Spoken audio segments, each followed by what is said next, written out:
ஆயிஷா ரலியல்லாஹு அன்ஹா அவர்கள் கூறியதாவது, அல்லாஹ்வின் தூதர் ஸல்லல்லாஹு அலைஹி வஸல்லம் அவர்கள் தமது இறுதி காலத்தில் நோயுற்றிருந்த போது யூதர்களையும் கிறிஸ்தவர்களையும் அல்லாஹ் தனது கருணையிலிருந்து அப்புறப்படுத்துவானாக, அவர்கள் தங்களுடைய நபிமார்களின் அடக்க தலங்களை வழிபாட்டு தலங்களாக ஆக்கிவிட்டார்கள் என கூறினார்கள்.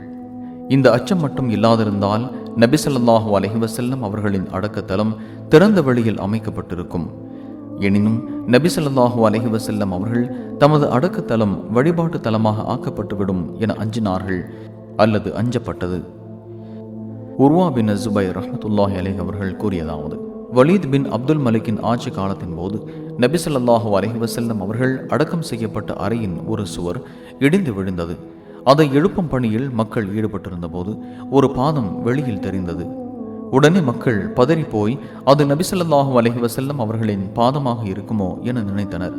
இது பற்றி தெரிந்தவர் யாரும் இல்லாதிருந்த சமயத்தில், நான் அல்லாஹ்வின் மீதானையாக இது நபி ஸல்லல்லாஹு அலைஹி வஸல்லம் அவர்களின் பாதமே இல்லை, மாறாக இது உமர் ரலியல்லாஹு அன்ஹு அவர்களின் பாதம்தான் என்றேன். சஹீஹுல் புகாரி 1390.